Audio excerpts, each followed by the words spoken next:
Halo semuanya, dengan Arif Prasetyo dari jurusan Teknologi Informasi Politeknik Negeri Malang.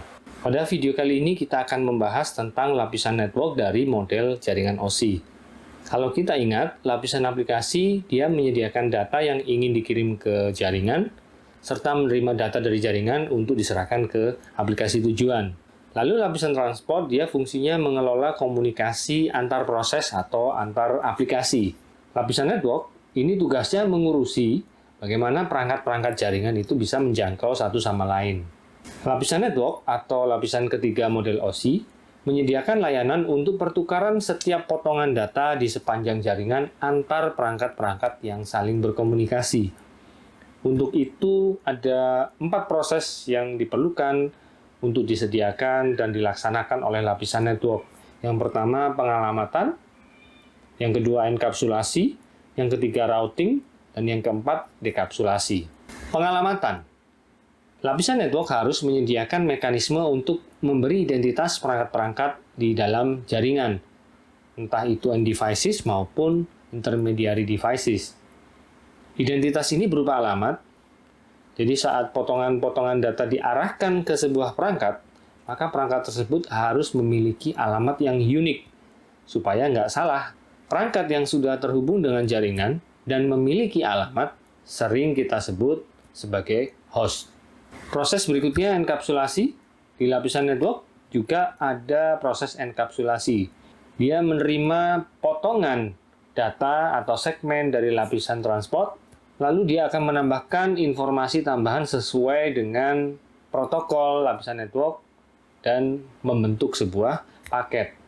Paket tadi lalu akan diserahkan ke lapisan bawahnya, yaitu lapisan data link. Lalu proses berikutnya yang ada di lapisan network adalah proses routing. Lapisan network ini juga bertanggung jawab mengarahkan paket-paket berjalan di jaringan hingga sampai ke host tujuan. Host asal dan host tujuan tidak selalu berada dalam satu jaringan yang sama. Nyatanya, paket data bisa berjalan melalui banyak sekali jaringan hingga sampai ke host tujuannya. Dia melalui banyak perangkat perantara intermediary devices yang menghubungkan jaringan satu ke jaringan lainnya, yaitu router. Router ini adalah perangkat intermediary devices yang bertugas memilihkan jalur dan mengarahkan paket hingga ke network tujuan. Proses ini disebut dengan routing. Selama routing di jaringan, paket bisa pindah-pindah beberapa kali ke router satu, ke router yang lain, sampai ke network tujuan dan sampai ke host tujuan. Setiap pindahnya paket dari perangkat satu ke perangkat lain disebut dengan hop atau lompatan. Lalu proses terakhir yang ada di lapisan network adalah dekapsulasi. Jadi begitu sampai ke host tujuan, paket diterima di lapisan network host tujuan. Paket diperiksa alamatnya benar nggak ini buat dirinya. Kalau benar, maka header paket akan dilepas, tinggal jadi segmen, dan segmen diserahkan ke lapisan atasnya, yaitu lapisan transport. Jadi kalau lapisan transport itu mengurusi komunikasi di tingkat aplikasi, agar tepat datanya itu sampai ke aplikasi yang tepat, protokol lapisan network ini ngurusin struktur paket dan proses-prosesnya agar komunikasi di tingkat host itu bisa terlaksana. Jadi data benar-benar bisa sampai ke host-host yang tepat. Kita lihat pada video, data dibuat di lapisan aplikasi di host asal, lalu disegmentasi dan dienkapsulasi menjadi segmen pada lapisan transport. Lalu diserahkan ke lapisan network untuk dienkapsulasi lagi menjadi paket. Lalu paket turun ke lapisan data link, dienkapsulasi menjadi frame. Lalu frame akan dirubah menjadi bit-bit di lapisan fisik dan dikirimkan ke host tujuan. Di host tujuan, rangkaian bit-bit ditangkap menjadi frame, lalu didekapsulasi menjadi paket, paket menjadi segmen, segmen didekapsulasi dan dirangkai menjadi data untuk disajikan ke aplikasi di host tujuan. Protokol-protokol di lapisan network antara lain IP versi 4, IP versi 6, ada IPX, ada AppleTalk, ada Connectionless Network Service. Yang sering kita jumpai sekarang adalah jaringan dengan protokol IP versi 4 dan IP versi 6. Karakteristik protokol di lapisan network seperti protokol IP, dia memiliki karakteristik yang pertama connectionless, artinya dia bekerja tanpa perlu membentuk koneksi terlebih dahulu antara host sebelum dia mengirimkan paket data. Yang kedua, dia bersifat best effort, di sini juga berarti unreliable. Best effort artinya tidak ada overhead tambahan yang ditambahkan untuk memastikan paket itu sampai ke tujuan. Lalu yang ketiga, dia media independen. Tidak tergantung media jaringan yang digunakan di jaringan itu pakai media apa, protokol ini tetap bisa bekerja. Protokol IP bersifat connectionless. Contoh komunikasi connectionless itu di kehidupan nyata seperti kalau kita mengirim surat atau paket. Kita tetap bisa ngirim surat atau paket tanpa tahu penerima itu ada atau enggak, paketnya nyampe atau enggak, si penerima bisa membaca pesannya atau enggak, kita nggak tahu. Penerima juga nggak tahu kapan pesannya itu datang. Nah, ini beda dengan komunikasi berbasis koneksi atau connection oriented protocol. Ya. Contohnya seperti orang nelpon. Nah, itu connection oriented. Nggak mungkin kita itu ngomong tanpa nyambung terlebih dahulu. Tanpa pasti yang dituju ini benar-benar orang yang ingin kita ajak omong.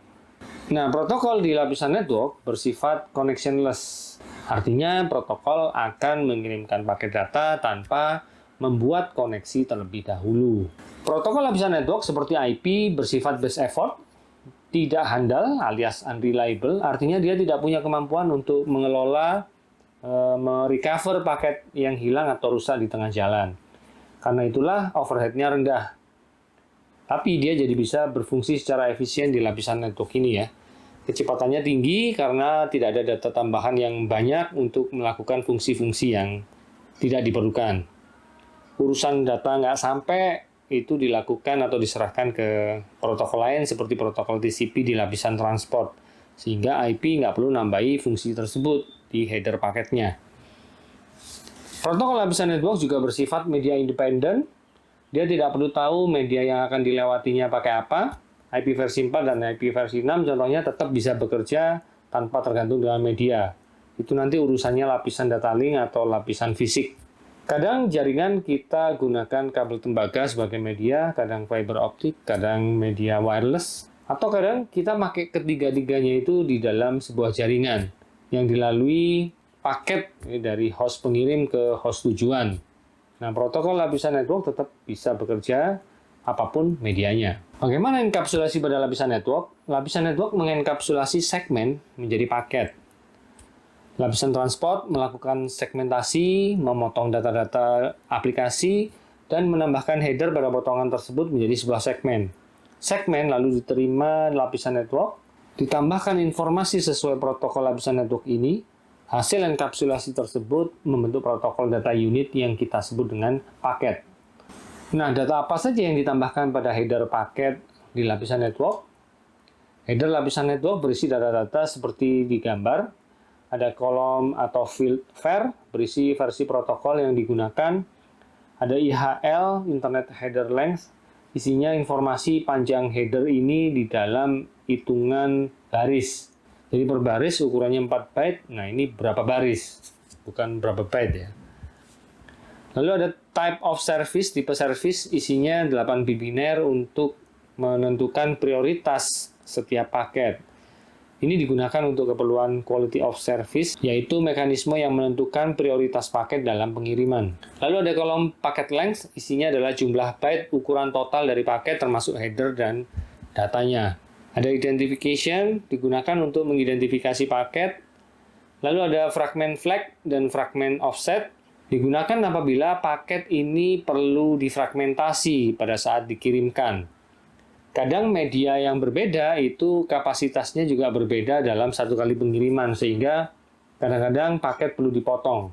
Identification ya. Lalu fragment flag serta fragment offset ini dipakai untuk membangun kembali paket apabila dia dipotong-potong atau difragmentasi. Kalau nggak difragment, maka nilai dari fragment flag dan fragment offset ini isinya 0 semua. Kalau flagnya 1, berarti ini merupakan paket yang terfragment, lalu akan dilihat nilai fragment offsetnya berapa untuk urutan keberapa atau kayak sequence lah gitu ya. Lalu kalau flagnya ini 0 dan offsetnya ada nilainya, maka ini artinya paket potongan atau fragmen yang terakhir dari sebuah paket. Lalu ada field time to live, 8 bit biner yang menunjukkan waktu hidup paket di dalam jaringan. Dia menunjukkan berapa kali paket ini bisa dipindahkan antar perangkat dalam rangka dia mencari perangkat tujuannya. Setiap pindah perangkat, nilai time to live ini dikurangi 1. Nah, kalau habis nilainya 0, paket ini udah nggak bisa pindah ke perangkat lain, walaupun belum sampai tujuannya. Kenapa ini perlu? Ini digunakan untuk membatasi apabila ada kejadian routing loop namanya, alias paket itu muter-muter aja nggak ketemu tujuannya. Nah, lalu ada field protocol, isinya nilai dalam 8 bit biner menentukan tipe data apa yang dibawa paket ini. Ini digunakan agar lapisan network bisa menyerahkan ke protokol lapisan transport yang tepat. Contohnya isinya 01 untuk ICMP, 06 untuk TCP, 17 untuk UDP. Lalu ada header checksum. Checksum ini untuk ngecek ada nggak kerusakan pada paket. Lalu ada source and destination address, sudah jelas ya, ini untuk menyimpan alamat IP perangkat pengirim dan perangkat tujuan. Nah, ini kita bisa lihat contoh isi field pada header paket IP. Var isinya 4, artinya ini IP versi 4. IHL 5 artinya ada 5 baris yang masing-masing 32 bit atau 4 byte di header. Jadi ada 5 kali 4 sama dengan 20 bytes headernya. Nah, ini adalah nilai valid minimum dari ukuran header paket IP. Lalu ada total length 472, artinya ukuran paket ini total 472 bytes. Identification 111, paket ini berarti punya nomor ID 111. Flagnya 0, offsetnya 0, ini artinya paket tidak dipecah atau tidak difragmen. Time to live 123 menunjukkan paket ini bisa pindah dari perangkat satu ke perangkat lain sebanyak 123 kali. Nah, ini tiap pindah angka ini dikurangi 1. Protokol sama dengan 6 artinya ini adalah paket yang isinya segmen TCP. Lalu source dan destination address isinya alamat IP asal dan tujuan paket ini. Peran utama dari lapisan network tadi adalah menyediakan pengalamatan untuk host-host. Semakin berkembangnya network, maka dibutuhkan perencanaan untuk mengelola dan memberi alamat network. Daripada membuat banyak perangkat-perangkat jaringan terkoneksi dalam satu network besar, lebih praktis dan lebih mudah dikelola apabila dibentuk network-network atau digrupkan menjadi network-network yang lebih kecil, yang lebih spesifik. Network bisa dibagi berdasarkan pertama letak geografisnya, yang kedua fungsi atau purpose-nya, lalu yang ketiga kepemilikannya atau ownership-nya. Secara geografis, network bisa dibagi berdasarkan mungkin letaknya ya, seperti kantor cabang Malang, kantor cabang Surabaya, kantor cabang Jakarta, dan sebagainya. Atau jaringan lantai 1, jaringan lantai 2, jaringan lantai 3 untuk jaringan di gedung bertingkat. Kalau secara fungsi atau purpose, network juga bisa dibagi. Contohnya jaringan untuk divisi HRD, divisi penjualan, divisi legal, itu kalau di kantor-kantor, atau jaringan kantor pusat, jaringan JTI, jaringan jurusan listrik, jurusan arsitek kalau di kampus-kampus. Atau dibagi berdasarkan ownership-nya. Ini jaringan public, ini jaringan private, ini jaringan mobile, dan sebagainya. Karena kebutuhan untuk keamanan dan pengontrolan user itu berbeda-beda. Nah, mengapa kok perlu dibagi-bagi network menjadi yang kecil-kecil? Alasannya adalah yang pertama alasan kinerja, performance. Yang kedua alasan keamanan, yang ketiga kebutuhan dalam pengalamatan. Kinerja atau performance, jumlah host yang besar dalam satu jaringan bisa menyebabkan traffic dalam jaringan itu meningkat. Selain traffic untuk data, kan juga ada traffic yang dipergunakan untuk mengontrol atau mengelola traffic, ya, disebut overhead, ya, yang otomatis akan meningkat seiring dengan jumlah host yang lebih banyak tergabung dalam jaringan. Terutama yang meningkat itu akibat banyaknya traffic broadcast. Jadi traffic broadcast lah yang akan membebani kerja jaringan secara keseluruhan. Pesan broadcast atau traffic broadcast ini adalah pesan yang dikirim dari sebuah host ke semua host lain dalam satu jaringan. Biasanya broadcast dikirimkan sebuah host saat dia membutuhkan informasi tentang host lain yang dia belum ketahui. Pesan tersebut akan diduplikasi sebanyak jumlah host di dalam jaringan. Lalu masing-masing host akan menerima pesan tersebut dan memprosesnya. Ini akan mengganggu proses yang mungkin sedang dikerjakan di host-host tersebut ya. Biasanya satu jaringan yang sama itu merupakan satu broadcast domain. Dengan membagi network menjadi lebih kecil, jumlah pesan broadcast akan menurun seiring jumlah host yang lebih sedikit. Sehingga kinerja jaringan akan lebih baik. Kita bisa memisah jaringan menjadi jaringan-jaringan yang berbeda yang lebih kecil-kecil. Untuk menghubungkan antar jaringan tersebut, kita menggunakan router. Selain memisahkan jaringan menggunakan router, untuk memperkecil broadcast domain, kita juga bisa menggunakan switch dalam satu jaringan yang sama. Jadi nggak pakai hub, karena switch itu per portnya merupakan satu broadcast domain. Jadi broadcast nggak akan menyebar ke port-port yang lain. Alasan berikutnya untuk membagi jaringan adalah alasan keamanan. Dengan membagi network, kita bisa membatasi akses perangkat di setiap network. Salah satu cara membatasi akses adalah membatasi dari jaringan tertentu. Pengelolaan alamat atau address management. Jaringan internet sekarang ini terdiri dari banyak sekali host ya, yang masing-masing perlu diidentifikasi dengan alamat IP. Jika semua ini jadi satu network yang besar, selain membebani jaringan dengan trafficnya dan sulitnya menerapkan keamanan atau security policy, akan menjadi beban berat bagi host jika dia harus tahu semua alamat dari semua host di dalam internet. Dengan membagi network besar menjadi grup-grup kecil, host hanya perlu tahu alamat-alamat host lain di dalam jaringannya saja untuk melakukan komunikasi. Kalau dia ingin melakukan komunikasi dengan host di luar jaringannya, maka paket-paket datanya tinggal dia serahkan ke gateway untuk dikirimkan ke tujuan. Gateway ini adalah router yang terhubung dengan jaringan lain. Untuk bisa melakukan grouping perangkat-perangkat jaringan menjadi network-network yang berbeda, maka diperlukan pengalamatan yang hierarki. Pengalamatan secara hierarki ini memberikan identitas unik ke setiap perangkat jaringan, juga sekaligus membantu dalam pengelompokan serta pencarian perangkat di sepanjang jaringan global atau jaringan internet. Gimana sih pengalamatan hierarki? Kok bisa membantu pencarian dan pengelompokan? Contoh pengalamatan hierarki itu ya seperti alamat rumah kita, ya, alamat kita yang selama ini kita pakai. Hierarkinya bisa dari yang kelompok besarnya ya, dikelompokkan berdasarkan negara. Jadi alamat kita itu ada kelompok negara mana, lalu ada provinsi mana atau daerah, lalu ada kota mana, lalu ada kecamatan, kelurahan, ada nama jalan, baru nomor rumah. Yang terakhir adalah orang yang dituju, orang yang tinggal di situ. Hierarki kan? Coba bayangkan kalau nggak hierarki, se-Indonesia ini cuma ada nomor rumah. 200 juta penduduk. Kalau kita kirim surat alamatnya untuk si Joko, di nomor rumah 190.200.111 Indonesia. Susah nggak ngirimnya?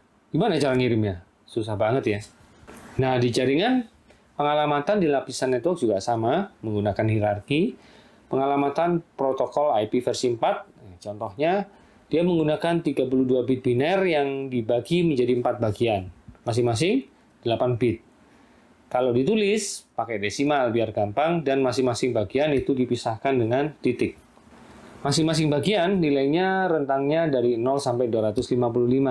Seperti pada gambar, contoh penulisannya 192.168.18.57. Hierarkinya ya dilihat dari 4 bagian yang berbeda.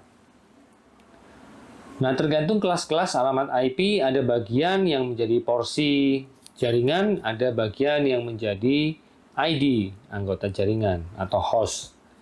Jadi network portion dan host portion. Contohnya di gambar adalah alamat IP kelas C. Untuk IP kelas C, bagian networknya adalah 3 bagian yang depan. Jadi 3 kelompok 8 bit yang pertama, kedua, dan ketiga. Jadi total ada 24 bit. Sisanya bagian yang terakhir, 8 bit terakhir, itu untuk alamat host atau bagian hostnya. Jadi kalau kelas C tadi jumlah bit, porsi networknya kan 24 bit, jadi prefixnya adalah 24. Nah, alamat IP tersebut jadi ditulis 192.168.18.57/24. Itu artinya dia kelas C. Penjelasan lebih dalam tentang pengalamatan IP versi 4 kita akan bahas di video yang lain. Dalam satu jaringan, host bisa berkomunikasi satu sama lain tanpa perlu perangkat perantara atau intermediary devices. Nah, jika host ingin berkomunikasi ke jaringan lain, maka dia membutuhkan perangkat perantara yang namanya router, yang dia fungsinya adalah sebagai gateway. Seperti pada gambar, ada 3 jaringan berbeda yang terkoneksi dengan 2 router. Jaringan pertama, jaringan 192.168.20/24. Lalu ada jaringan antar router, dan jaringan yang ketiga, jaringan 192.168.30/24. Gateway jaringan 192.168.20 adalah interface router kiri yang alamatnya 192.168.21. Gateway jaringan 192.168.30 adalah interface router kanan yang alamatnya 192.168.31. Nah, kalau host mau komunikasi dengan host di lain jaringan, maka dia akan mengirimkan atau menyerahkan pesan atau datanya ke alamat gateway jaringannya. Jadi dalam satu jaringan, ada satu gateway yang fungsinya adalah pintu gerbang keluar atau masuk data ke jaringan tersebut. Seperti pada gambar di jaringan ini, masing-masing host harus tahu alamat gateway-nya jika dia ingin bisa berkomunikasi dengan host ke luar jaringan atau di luar jaringan. Host harus di-set alamat gateway-nya supaya dia tahu harus menghubungi gateway di alamat mana apabila perlu melakukan komunikasi keluar.